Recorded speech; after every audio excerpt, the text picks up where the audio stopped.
एगो बात हम तोहरा से कही। कहा का हुआ कि आज के युग, आज के जमाना हाँ बड़ा कंडीशन गड़बड़ बहू।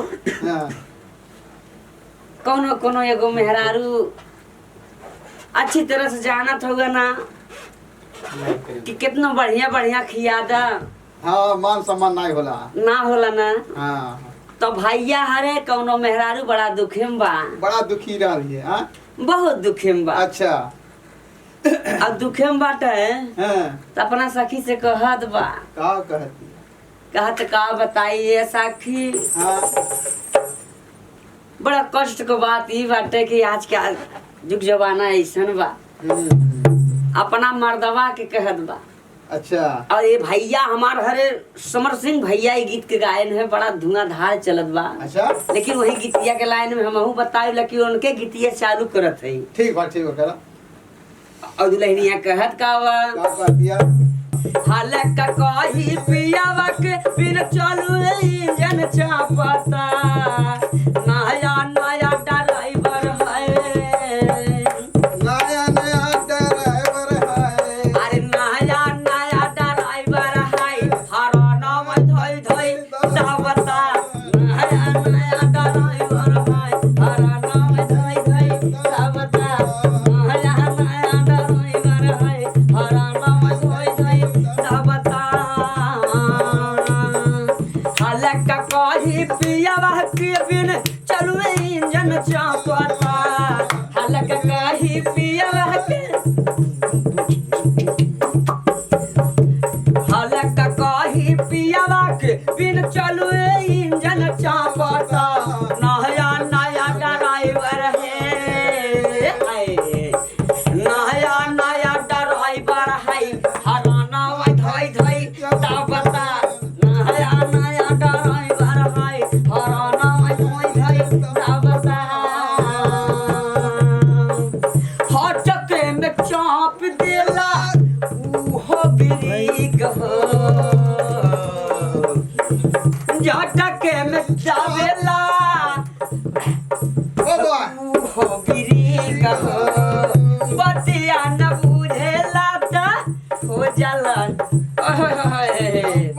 लेकिन यही गीत के लाइन में हम कहिला, अच्छा आज के युग, आज के जमाना देखते हुए घायल भैया, हाँ बोलो भैया आजकल के जो पतो हुआ आवत है, हाँ कहा तने जी हेलो अच्छा हे चाहिए हाउ चाहिए, हमें कुछ चाहिए नहीं हाउ, हमें हाउ चाहिए। तो वो अपन पढ़ी लिखी है, हाँ हाँ लेकिन ये भैया हो जब देहात में उनका बियाह शादी हो जात में कहा था मोर करम फूट गए। फूट गई ढेर फूट जाला हाय हाय हाय हाय हाय हाय लगी रही है भैया। लेकिन सासू को बात और ससुर को बात निक ना लागत बा, नहीं। काहे के कि कर्तव्य तो बाना तो बा निक नहीं। कैसे लागी। हाँ हाँ यही गीत के लाइन में बतावल गइल बा। बाबा कहे ससुर का बतिया निक ना लागे, ससुर के रही रही चापता, सासू हाय हाय हाय हाय हाय हाय, कहे ससुर का बतिया निक ना लागे, ससुर के रही रही चापता, नहीं की पतोहिया हाय हाय हाय, अरे नहीं की पतोहिया हाय, बेलाना भाई धाई धाई भागता, नहीं की पतोहिया बेलाना भाई धाई धाई हाय हाय, नहीं की पतोहिया बेलाना भाई धाई धाई भागता। कहे ससुर का बतिया निक न लागे,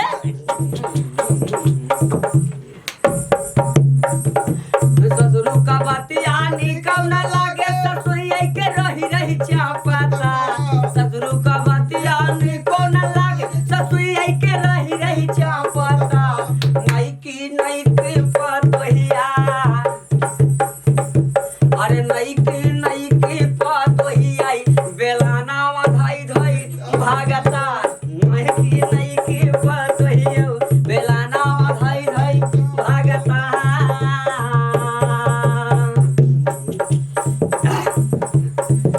करत नहीं बाटे बोले ली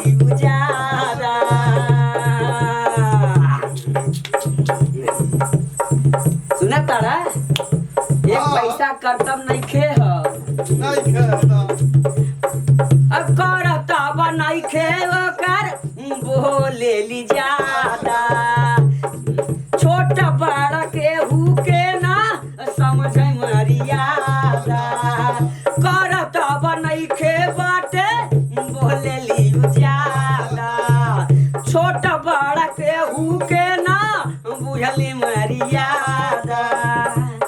एक बात और सुन ला, हाँ अरे रोटी बेलाई ना आवई करई ओए होए होए हाय सुना तारा हाँ बेलाई ना आवई रोटिया रही रही भातवई उता चापता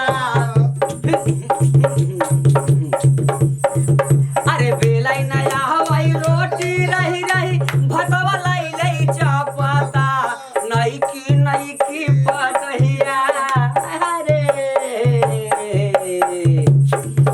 अरे नई की बात वहिया हाय बेलाना मोय धोई धई भगत हाय नई की बात वहिया बेलाना मोय धोई धई भागता नई की बात वहिया बेलाना मोय धोई धई भागता। क्या बात है, बहुत सही बड़े ढोलक मास्टर हमारे।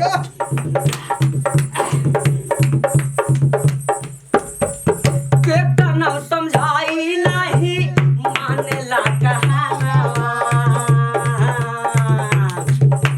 हाय हाय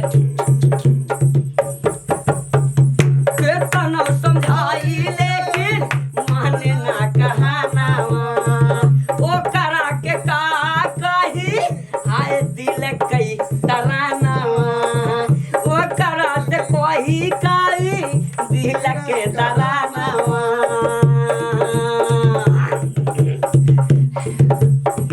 भैया हो बोला हो कितना समझाई लेकिन एगो बात ना मानता